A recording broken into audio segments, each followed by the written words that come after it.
Bless all the paths our feet walk to be free. Bless all the paths our feet walk to be free. Yeah. So it's early morning in the suburb of a big city. And at the front door of a house, there's this beautiful, dazzling potted rose. And riding on a motor scooter going by is a teenager who's coming down the road, tossing the newspapers up on the front porch. And as he kind of mis-tosses, he strikes this beautiful rose a devastating blow, and it droops over sideways, and its flower petals start to drop off. And there's no witness to this disaster. And even the delivery boy is unaware of what he's done. So Mr. X, who owns the house and is the proud owner of the rose, comes out onto the front step to pick up his paper and looks down and sees his rose. Don't do that again, Phil, no. That's the sound of the rose croaking, that's it. And he automatically, I mean, this is his pride and joy, and he loves this flower, and automatically he's thinking to himself that it was deliberately destroyed, and that it was that little devil that did it. And so he's filled with rage, and he stomps back in the house, and his wife asks him what's going on, and he tells her what happened, and he goes, "It's that boy across the street who delivers papers." And she said, "Well, how do you know that it was him?" And he said, "Well, who else would it be? And besides, his dad, he's a problem around the neighborhood too." So after his little rant, how are we doing? So I'm going to have a little rant of my own now. No, don't look, no. No, we're going to try to move on. We're going to see what happens. Nothing is doing it. But we'll see. So he goes to work, and he owns the local drugstore, and so he goes down there, and unknowingly that little boy's father also goes down to the drugstore to buy himself some much-needed ibuprofen, because he's the father of that little boy now. And when he gets to the drugstore, the man that owns the flower and is all upset just acts really nice. He puts on his professional smile, and he's all proud of himself inside, saying, how well he can control his behavior.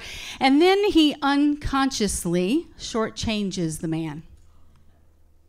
Well, when the man gets home and he opens up his billfold because his wife wants to go shopping and he's going to give her some money, he realizes he was shortchanged, and then he's really upset about what happened and very angry and indignant. And he takes it out on his wife. And he starts complaining about her extravagant spending behavior. Doesn't stop her. She goes shopping, and while she's in the dressing room trying on this blouse, she isn't happy with her figure, and nothing fits right, and she starts being reminded of how her husband was, just complaining about the man at the store who shortchanged him, and complaining about money in general. And so she starts getting really annoyed between the way she looks and all these thoughts going on in her mind, and she begins to take all this out unfairly on the sales clerk, Mary.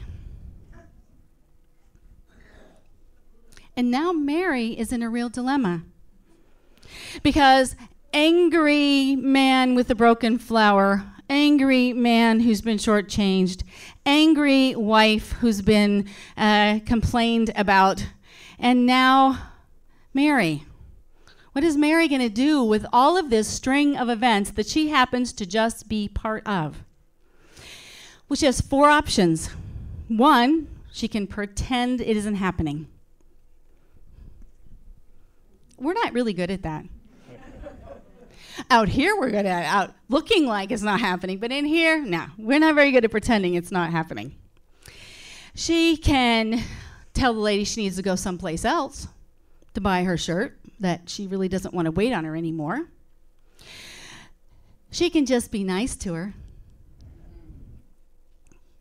Nice is a very dangerous thing. We all know that, right? Resentment, all kinds of things come from that pretending that and being nice. Or she can acknowledge that this negative emotional reaction in this woman is having an impact on her. And she can decide to transform that energy to her own advantage. Acknowledge the impact of negative energy within ourselves and transform it to our advantage. Are you good at that? No. Sometimes when it's not all that negative, it's not all that personal, it's not all that bad. So we often use our capacity, like everyone in this story did. When negative energy hits us, we often use our capacity to transform it into more negative energy. Sometimes it escalates. Sometimes that chain of events has us being the next person up on the ladder, and our energy just continues to escalate in that negative way. And once that chain of destruction gets going, and this isn't war, this is just everyday life. This is the simple stuff. None of this stuff that happened was really tragic. This is just the simple stuff of life. An accident after another accident, and just this sort of like, nobody really wanted any of this to happen. We are chained together, and I use the word chained because woven together is just too kind a word. I want this to paint a picture. We are chained together on this journey of life, which means we can't get away from each other. We can't escape it. Yes, it's a tapestry. But I want you to think of that story, and I want you to think about how many people you come across every day in your life that have already set those dominoes in place, and you're just another domino along the way. We are unimaginably, and I say unimaginably because we can't imagine what has happened to all the people that we see before they get to us. Linked together. And it is our ability or our inability to transform our negative emotions into loving actions that sets us apart, that creates an opportunity for us to change the direction of those dominoes. The ability between choosing peace or aggression. So when you think of people on our planet that that everyone knows, that had the ability to stand peaceful in the face of oppression and change, who do you think of? Casey and I are just on the same page all the time. Martin Luther King. Who else? Gandhi. Tomorrow begins the 15th annual Gandhi King, and they've added another person, Cesar Chavez, to the list of the people that they're celebrating now in the season for nonviolence. And the season begins January 30th and goes to April 4th. It begins on the day that Gandhi was assassinated and ends on the day that Martin Luther King was assassinated. 64 days between those two events.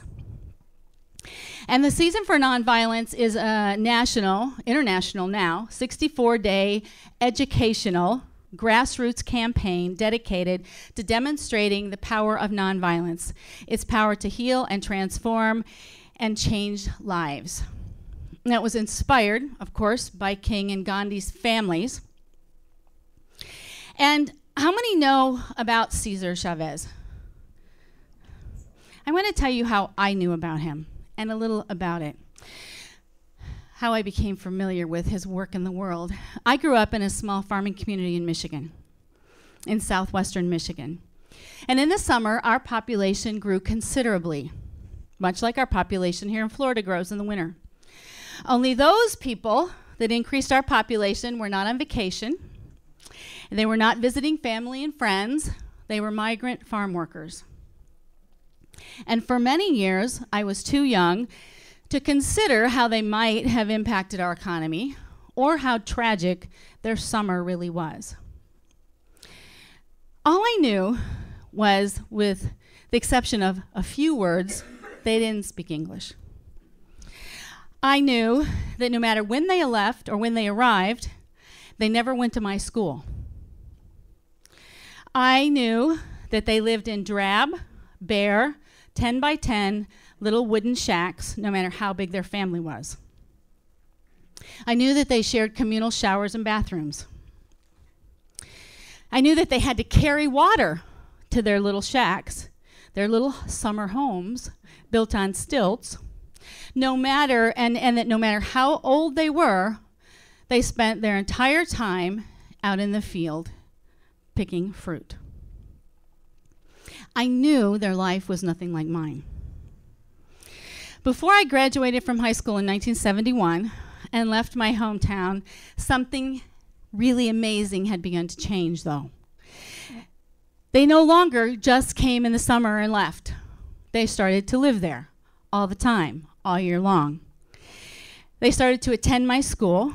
Their little wooden shacks started being replaced by mobile homes that had running water and heat and bathrooms.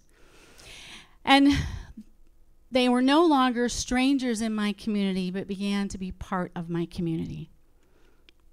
And by that time, I was old enough to know that that was happening in my community and in communities all around the United States because of this man, Cesar Chavez, and his commitment to creating a non-violent farm workers' revolution, following in the steps of Gandhi and Martin Luther King.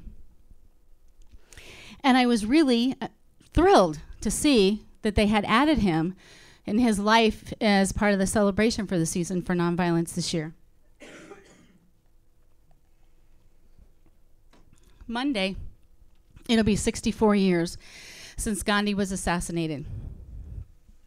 And most of the world would agree that he was this really great man, this amazingly phenomenal, fantastic, in every way, human being. But this is what he said about himself. I used to be very shy and avoided all company.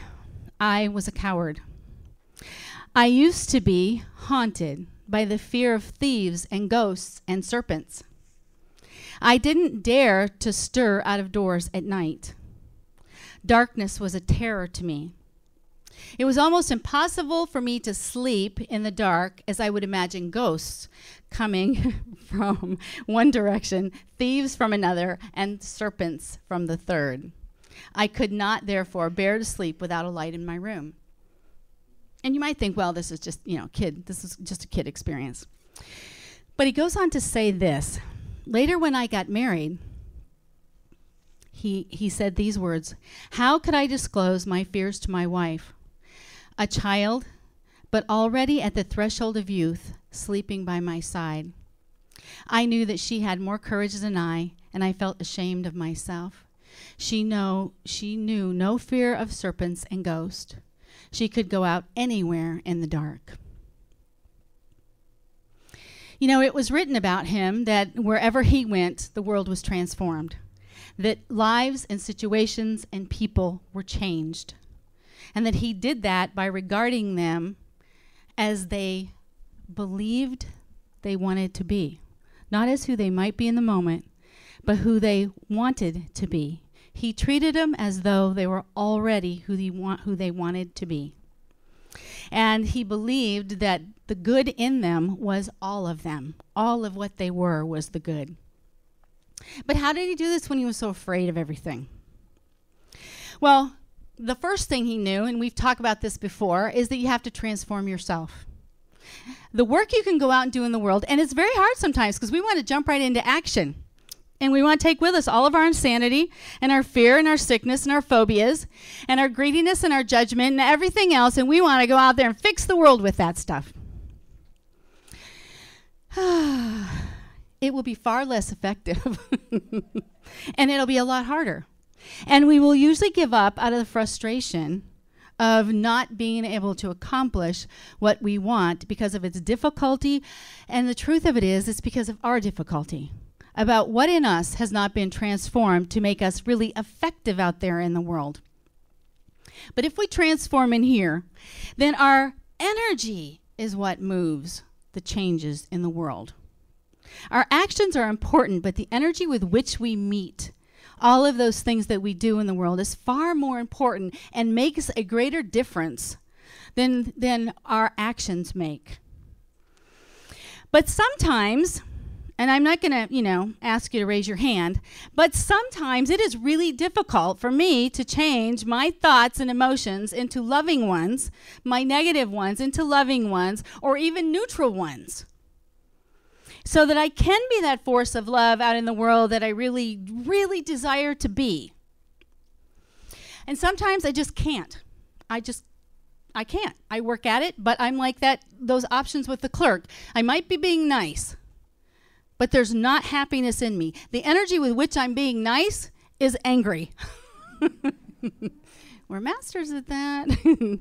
So all the work I've done and all the years that I've done it and all of the things that I have done have not necessarily made me be able to master this transformation of negative feelings into positive ones so that I can go out into the world and do the things that I need to do.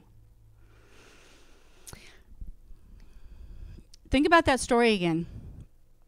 Angry man with the plant, angry man who got shortchanged, angry woman. And because we're linked together, either our negative emotions or our positive ones or our neutral ones are linked to all those people that we meet as the day goes on. And circumstances can change really quickly that can upset us and throw us out of balance and make it really difficult for us to be kind and loving and authentic, sometimes difficult to even be civilized. So, last week, we had a guest here, John Maxwell Taylor, and he taught us and that stayed for his workshop in the afternoon, and I've taught some of the evolutionaries this, but it's something really, really worth sharing. And it is a transformational tool that takes about 30 seconds to change from that negative point of view and emotion about what's happening in your life in this moment or in the world to a positive one that allows you then to make choices from a loving or neutral space. So I want you to close your eyes. And for just a minute, I want you to, without any particular thought, I want you to just focus on the left side of your brain. Just sort of feel it, what the left side of your brain feels like.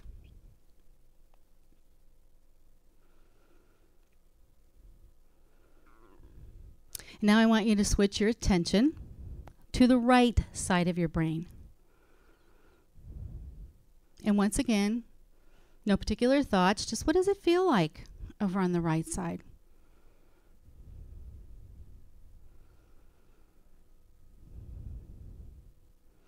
All right, open your eyes. Does anybody want to share what the left side felt like? Julie. Left side was tight and heavy, and the right side was light and free. Is that pretty much the consensus? Yeah. Tight and heavy, light and free. Which side do you want to live on?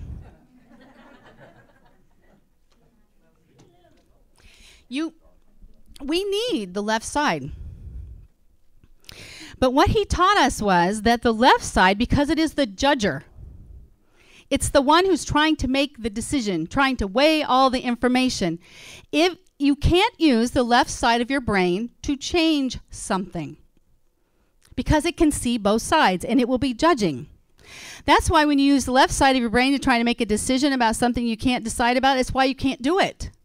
Because it's going, well, there's the good about this, but there's the bad about this. And don't forget about this about it. Well, but you'd like this about it. So that's the left, that's its job. But what we try to do is we try to take an event or a person or something's happening or that's happened to us that has upset us, and we try to let that judger make us feel better about it. That judger isn't going to. It's going to go, yep, he did it. Yep, that's exactly what happened. But, you got to be nice to everybody. But I don't know, maybe not in this situation. So that's what it's going to do. It's going to keep seesawing back and forth because that's its job, to point out to you all of the different aspects and facets of what's going on around you. And it truthfully just uses your emotions as fuel. So now, the right side felt expansive and light, because that's where creativity and expansiveness and we might want to say spirit all lives over here on the right side. Now, the right side is really terrible at figuring out how to put gas in the car or any of those things we have to do every day. So we really need this left side. So all right, I want you to try, we're going to try something else. So I want you to close your eyes. And I want you to think about some person or situation or thing that has really been frustrating you or upsetting you lately. And I want you to think about it only on the left side. So just focus your attention over there on the left and think about that thing or person. And I want you to really kind of get worked up about it. You know, let that little dialogue start, whatever it is.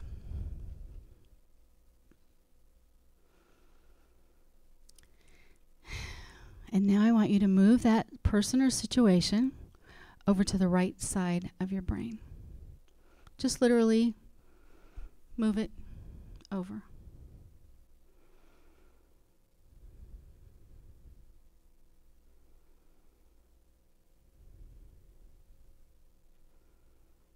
All right, open your eyes. What happened? Anybody want to share? When you moved it over to the right side, how did you feel about it then? This too shall pass. There's no charge. It's just like, sort of like, wow, oh, there it is. Oh, well. Now, one more thing. Close your eyes. Take that same situation. Again, left side. Think about it. Or a different one, if you like. I know we have a whole list, so let's get it out. I want you to move it over to the right side again.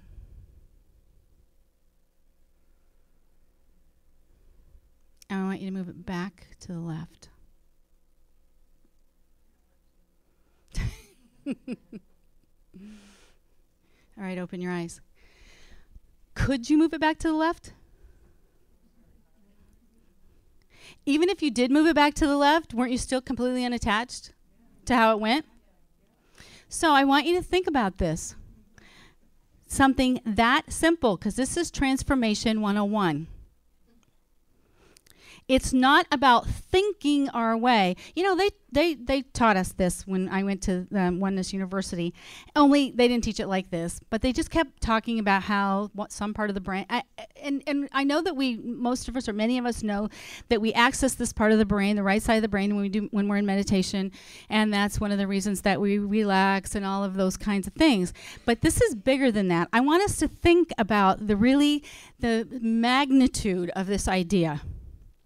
That because as he was talking to us last Sunday at this workshop, I started to realize something. Oh my God, that's why I go to India. Remember when I told you in my India talk that every time I went into a really filthy bathroom, that is when I really realized what it was that was important in life? Because my left side of my brain was going, but it couldn't fix it. And it frenzied itself up so much that it just had to let it go, because there was nothing I could do to fix it. So I had to come over. I automatically came over here and into this place of acceptance. And once I came over here, then everything was wonderful and light and beautiful and awesome, which India is. And I had, you know, all those freaking out resistant things, when they couldn't do anything, they surrendered to this. So wow, I had to travel across the world because I didn't know how to travel across my brain. Remember this, oh my God, this has almost turned into a cliche. Because I know you've all said it a million times about, Apostle Paul said, be transformed by the renewing of your mind, or put on the mind of Christ, or, the Buddha mind, or the enlightened mind, or whatever you want to call it. And in all of, our years of study, I think for most of us, this is still a challenge, and it's always sounded like a lofty idea. But this idea of moving a thought from this analytical machine part of our brain over here to the spiritual part of our brain, to me, now we're talking. Now we're talking. Well, I didn't need a whole book of scripture to tell me this. I just needed, somebody to say, oh, did you know you could do that? You could just move that thought from here. And it doesn't have anything to do with how enlightened you are. It doesn't have anything to do with what you've read. It doesn't even have anything. It has to do, you can move it faster and easier and maybe even stay over here more if you practice meditation a lot, because you access this part of your brain faster and easier. But it's not because you're a good person. It's not because you've done something right or because you've done something wrong. It's because we were made perfect to begin with. And some of that perfection we prefer to overlook because it's a lot more fun to make it difficult. It's a lot more fun to say, oh, I haven't read that yet. I don't know that yet. I'm still struggling on my journey. I'm still, all that stuff. My God, we love that drama. And that's the reason we just won't move from the left side of the brain to the right side of the brain. All this searching we've done. The word transform actually means, trans means crossing from one side to the other. And form is through or shape. So really, transformation is taking this, moving it from this side of the brain to this side of the brain and reshaping it over here. Transformation. How many of you have a phone that's smarter than you are? I knew that. Or a laptop, or in my case, TV remotes. Still, most of them are smarter than I am. We have the most high-tech piece of machinery in the world, and we're in it.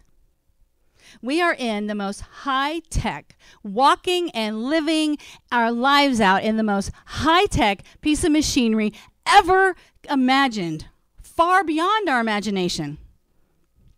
And we don't know how it works because we keep waiting for somebody to write a book to tell us. Oh, thank God. Thank God someone told me that. Well, honestly, thank God John Maxwell Taylor told me that. But we spend our time out here wanting someone else to define this machine for us and its capability rather than in here and discovering what it's capable of ourselves. And until they tell us, we just don't know. We have no idea until somebody said, move from there to there. I was like, that easy. We are missing out on this amazing journey because we're walking around in this amazing machine, not spending enough time trying to figure out what it's capable of doing. This is where all the magic is. This is where all the magic that we've ever looked for in this universe, it all lives right here. Because without this magic, you wouldn't be able to see the sky or the animals or the fish or smell anything. You wouldn't be able to climb the mountains. You wouldn't be able to experience that world out there that we're all so transfixed by if we didn't have this incredible machine doing that for us. But we'd rather do that than this. So I don't know exactly how Gandhi or King or Chavez put on the mind of Christ. I don't know exactly what they practiced, but I know this because it's in all the writing about all of them. They all meditated. They all spent a lot of time in contemplation. They all were very deep into their spiritual beliefs. And they were all willing, and I think that this is so amazing. They were all willing to put their bodies, their physical beings, in harm's way to accomplish what they wanted. Like Jesus, willing to be physically hurt. And that tells me that they had become masters of the right side of their brain. And so can we. How many of you have seen the video of Jill Bolte Taylor, the woman who had a stroke? And she was a brain researcher. I want to just end with something that was on her video that she says about the brain. She said, and she tells all about it, and this is near the end of the story. She says, "My brain was now suspended between two very opposite planes of reality. I felt enormous and expansive, like a genie who had been liberated from the bottle. And my spirit soared free like a great whale gliding through the sea in silent euphoria. Nirvana. I had found nirvana. But then I realized I'm still alive. I am still alive and I have found nirvana. And if I have found nirvana and I am still alive, everyone who is alive can find nirvana." And she pictured a world, she goes on to say, "And I pictured a world filled with beauty and peace and compassion and loving people who knew that they could come to this space any time they wanted to. And that they could purposely choose to step to the right of their left hemisphere and find peace." And then I realized what a tremendous gift this experience could be, what a stroke of insight this could be to how we live our lives. So who are we, she says?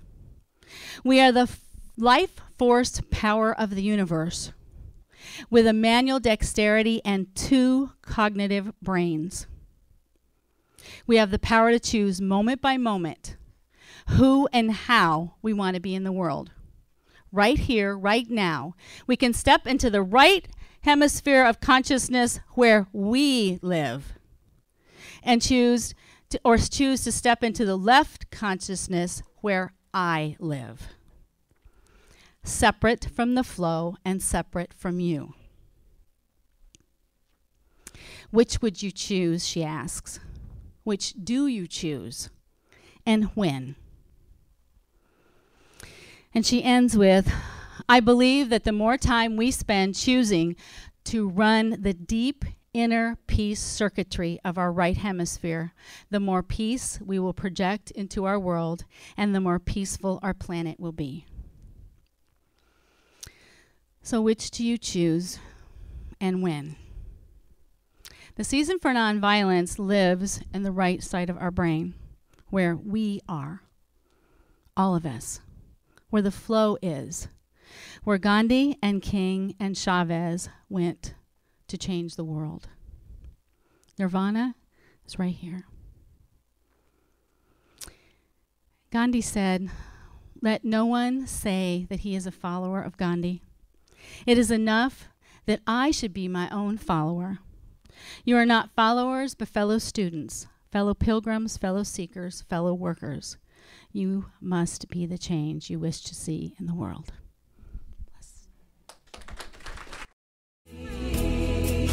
Bless all